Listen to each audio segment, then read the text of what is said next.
You'll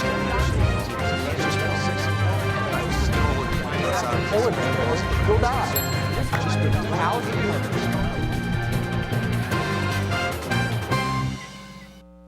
Happy holidays, Highlands. I'm Carter Firming reporting live from our studio in Fort Thomas, Kentucky. Welcome to our Winter Highlander News Show. To start it off, the holidays are all about a feeling of nostalgia, so our news team thought we'd bring back teacher trivia for old time's sake. Today's teacher trivia is, which teacher has danced on stage with Katy Perry? Is it Mr. Poff, Miss McCoy, Miss Bay, or Mr. Aug? Stay tuned until the end of the broadcast to find out who it is. As we bring back old favorites, we sent out Jonah and Anna Lucy to some of Cincinnati's favorite holiday attractions. Let's see what they're up to.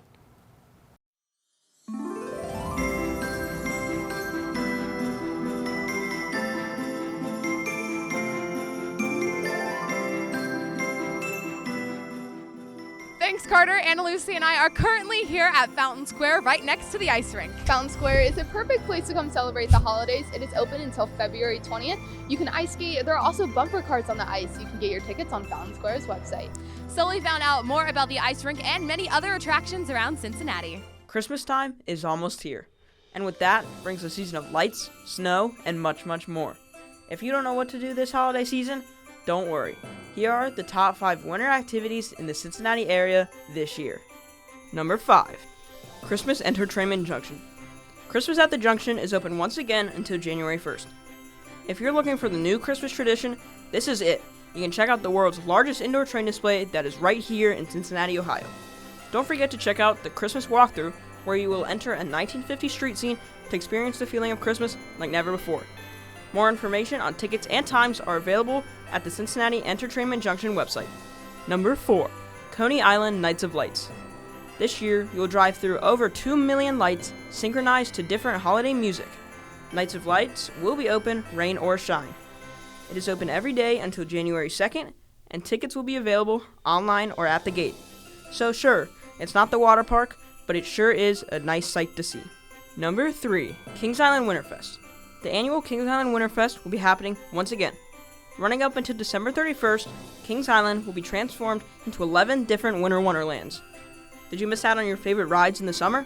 Up to 20 rides will be operating during Winterfest, including fan favorites, Mystic Timbers, and Flight of Fear. Ice skating, cookie decorating, meeting Santa, and much, much more are offered. Visit the Kings Island website for more information on tickets. Number 2. Perfect North. The perfect place for your physical winter activities. Perfect North is located in southeast Indiana and is now open from 9:30 a.m. to 9:30 p.m. Ski, snowboarding, and tubing are now offered, and lessons are available. Equipment rentals, lots of delicious food, and ski lodges are now available for purchase. And finally, the number 1 place to visit in the Cincinnati area this year, the 40th annual Cincinnati Zoo Festival of Lights. The PNC Festival of Lights is back better than ever. Open until January 8th, see your favorite animals like Fiona, along with an arrangement of over 4 million colorful lights. Open from 10 a.m. to 9 on Sunday through Thursday, and 10 a.m. to 10 on Friday and Saturday. The Festival of Lights is included with general zoo admission, so there will be no extra cost. It will be closed on Christmas Eve and Christmas. Visiting Santa will also be available until December 23rd. Well, there you have it, the top 5 winter activities in the Cincinnati area. If you're bored this holiday season, make sure to try out these great activities.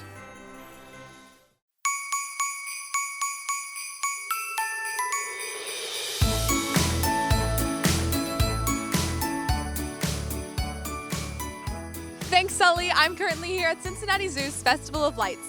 And like Sully had mentioned, it is one of the biggest attractions around Cincinnati. Another attraction that is being built around the world is Line City. John has more. In Saudi Arabia, a mega project began a few weeks ago. This will consist of the Line, Oxagon, and Trojena. The line will be 110 miles long, 1,640 feet tall, and 656 feet wide. It will have no cars or streets, and everyday essentials will be within a 5-minute walk. This eliminates carbon pollution. There will be a bullet train that can take you end to end in 20 minutes. It will be able to hold up to 9 million people. The Oxagon is going to be the world's largest floating structure when fully finished. It will be an industrial manufacturing and trading port, allowing for 70,000 jobs by 2030 and will house 90,000 people. It will all be clean energy and will minimize waste. It'll be quicker and more efficient for manufacturing compared to others. It'll be a leading hub for research and innovation as well. The last and final project, Trojena, is said to potentially redefine mountain tourism for the world. There will be a ski and snowboarding resort that will include buildings and homes under it. There will also be a lake with multi-million-dollar mansions around it for the summertime, resulting in other activities such as mountain biking, scuba diving, and more. It will also include new alternative medical research and facilities. It'll host many attractions such as fashion weeks, film festivals, and concerts. There's a lot of work still to be done for the city, but I can't wait to see how it turns out.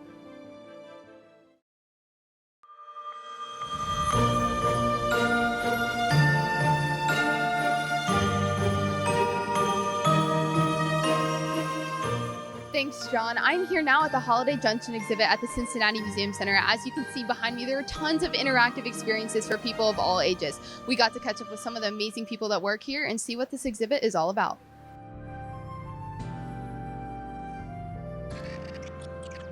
In the 30s, the B&O Railroad put a contest out to different railroad magazines and hobbyists. They offered $500 for the best imitation of a scale model of an engine and a tender. They had the B&O Railroad. And what grew out of that, the winner of it, was called the Lord Baltimore. And they eventually made a smaller version called the Lady Baltimore. So once they had the engines and the tenders, they then created a small layout to run it on. So from that small layout, it has grown to what you see before you now. So the concept was beginning back during the Depression. In 1946, CG&E inherited this to come in every year. They would ship it in from the B&O Railroad in the fall. They would uncrate it, reassemble it, run it for about a month roughly, and then they would box it back up and send it back to Baltimore. So every year, every cycle, that was repeated to bring it down to the 4th Street where CG&E had their lobby where everybody would see it. From there, about 10 years ago, they being CG&E, or now Duke, did not want to have the liability issues of people going in and out of their lobbies. So consequently, they came to the museum and they wanted to know if we wanted it. And that's how the Cincinnati Museum inherited this display from the Duke Energy Company. It's been in this place right now for the last 5 years. We had to remove it during remodeling. But this display is up annually from usually the first week in November to the first Sunday in January. And then the doors close, and then it's not seen by the public until the following year. It's everything that was created by the staff at the CG&E. They created the boards. They created all what you see as far as the engines, the blocks. We have 3 main lines down and below, and we have what's called a high line. There's enough blocks in each line, we could run 4 different trains at any one junction. So there's no chance of having a runaway train crashing into the back of another one. And these cannot be replaced. So we're constantly doing maintenance on them, doing repairs on them to keep them functioning so people can enjoy them for what they see right now. This is what the original layout back in the 30s and 40s was made of. And then these wore out and were replaced with electronic ones.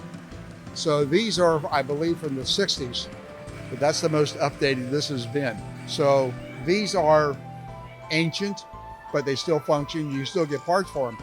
So all these electronics is being controlled on the layout of what you see right here.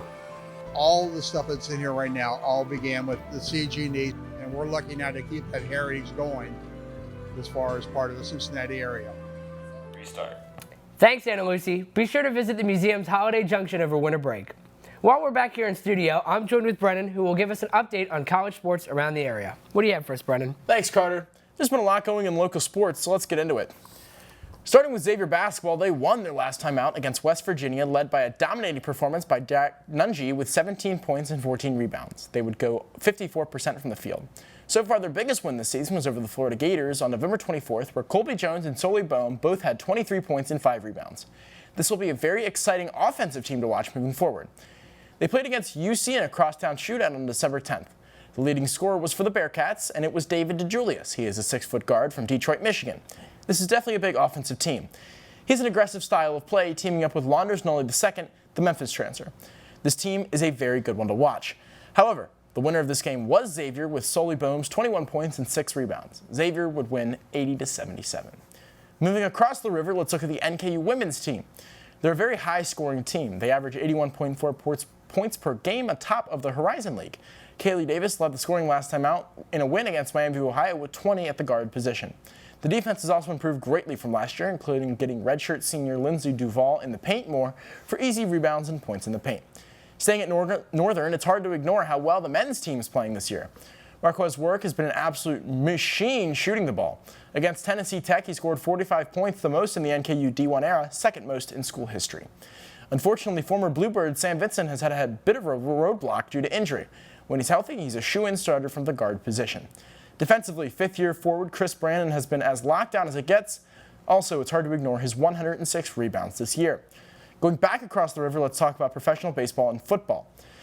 In the world of Reds baseball, let's focus on the Rule 5 draft activity. In the first round, we drafted Blake Sable, an outfielder from Pittsburgh. We then traded him for a player to be named later in cash considerations. The Zip stat showed that the Reds' young prospects are coming up and are going to be very good in a few years' time. For my predictions, the Reds will be contenders roughly 2025. Moving to a successful team in Cincinnati, the Bengals are 9-4. That is even with the team ridiculed by injuries. Brian Callahan said he changed the offense to make it more centered around Joe Burrow. Since then, his QBR has been 115.4, leading the league since Week 5. If we get rid of the losses in Week 1 and 2, we become a lot more respected and sit atop of the AFC. This team, I believe, is better than last year, and I think we can win another AFC championship and possibly a Super Bowl for the first time in team history. We can't wait to see what these teams do over the next couple of weeks. Back to you, Carter. Thanks, Brennan. It's so great to hear about so many local sports, and we also wish our winter sports teams here at Highlands good luck as they continue their seasons and head into the new year. Though we didn't address Highlands sports today, there's a ton of local events going on in the fort. Even though it just ended, the holiday market is a great example of this.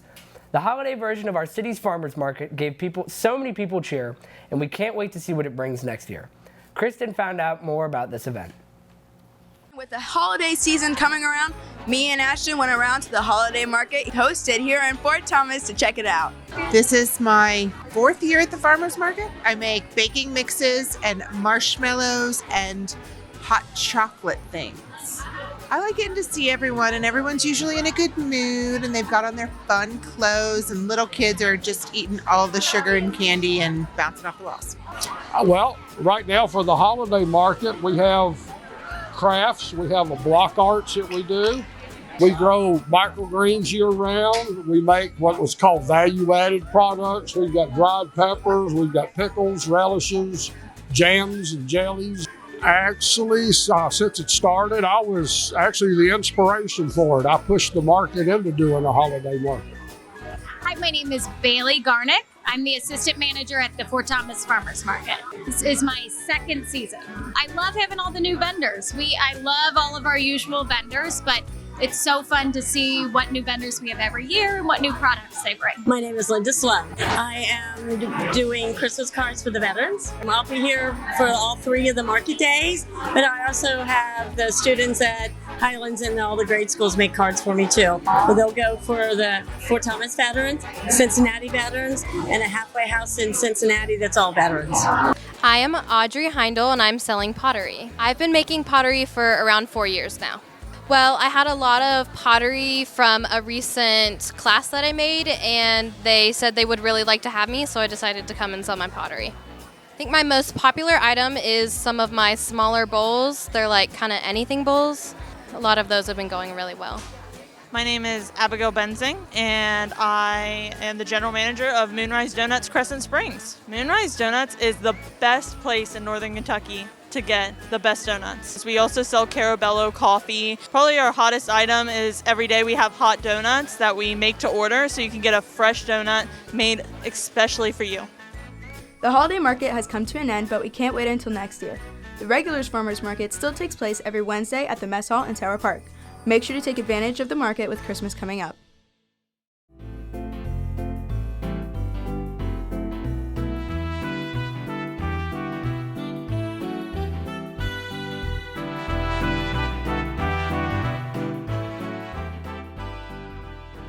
Thanks, Kristen. We are now here at the Aronoff Center in Cincinnati. They have some pretty special holiday shows going on right now. Currently is Jesus Christ Superstar, and then the Nutcracker will be here, and after that it'll be Anastasia. Let's head over to Marcella and Will, who caught up with some Highlands students to see what they're doing with the holiday break. Hi Bluebirds. Carmen and I went out into the hallways to ask you guys about your holiday break. My favorite Christmas tradition is opening presents at my grandparents' house. I'd say stockings are like what I look forward to most on Christmas. Christmas Day, I just get to spend time with like my family, distant family. Waking up on Christmas morning and having coffee. I like playing board games with my family. Going to see the Festival of Lights, both at the zoo and Coney Island. My favorite Christmas tradition is we always go and get Chinese food, either on Christmas Eve or New Year's Eve. This holiday season, I'm staying home and spending time with family. Going to see my family in Florida. I'll probably stay at home, maybe visit my grandmother's house. I'm going to my grandparents' house. I'm gonna go see my cousins. I really think I'm just staying home and just gonna hang with family. I'm gonna be spending lots of time with my 2 kids. I do all of my parenting during our breaks, so we're gonna probably check out the Deck the Yalls and the Festival of Lights at the zoo, that kind of stuff. Merry Christmas and Happy Holidays. Thanks, guys. It's so awesome that we have so many great places locally that can get us in the holiday spirit. Not only just stuff in Cincinnati, but around Fort Thomas, too. The Holiday Walk, Fort Thomas Coffee is all decorated, and even the fort has a wreath hung on it. As we have anxiously waited for the holiday season, I have been anxiously waiting to find out the answer to today's teacher trivia.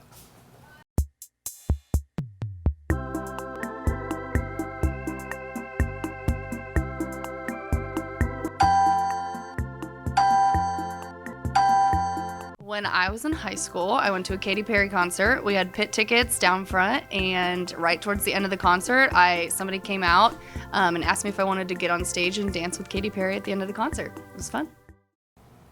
Well, there you have it. I hope everyone has a great break, and we'll see you back on January 2nd. I'm Carter Fleming, and from everyone in the news studio, happy holidays.